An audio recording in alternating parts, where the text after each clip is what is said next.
Hello বন্ধুরা, আমি Piyali. Welcome to my channel দিনভর হুল্লোড়।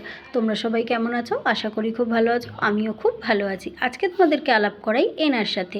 ইনি হচ্ছেন আমাদের বিয়ের কনে, যার কিনা আগামী মাসের 1 তারিখে বিয়ে। ইনি হচ্ছেন সুকন্যা নস্কর, মানে আমাদের সবার প্রিয় তানিয়াদি। আর আমরা আজকে তানিয়াদিকে নিয়ে চলে গিয়েছিলাম ড্রিমল্যান্ড রেস্টুরেন্টে আইব্রো ভাত খাওয়াতে।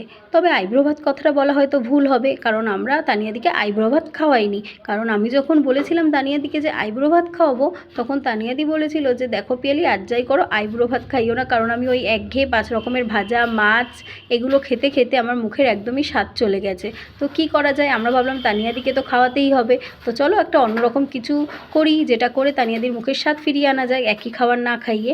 তো যা ভাবা তাই কাজ, আমরা এই ভেবে চলে গিয়েছিলাম রেস্টুরেন্টে।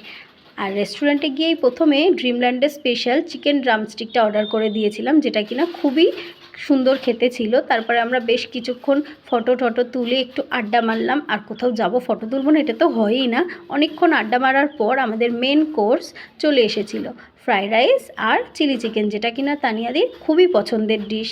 তো আমরা গল্প করতে করতে খাওয়া দাওয়ার ফিনিশ করে তানিয়াদিকে বাড়িতে ছেড়ে বাড়ি চলে এসেছি। তো তোমরা যারা গড়িয়া বা গড়িয়ার আশেপাশে থাকো, তারা একবার এই রেস্টুরেন্টটা ট্রাই করে দেখতে পারো, যেটা কিনা আছে মহমাতলা দ্য সুগার অ্যান্ড স্পাইসের ঠিক অপোজিটে। আমার এই ভিডিওটা তোমাদের ভালো লাগলে লাইক করে চ্যানেলটা সাবস্ক্রাইব করে দিও।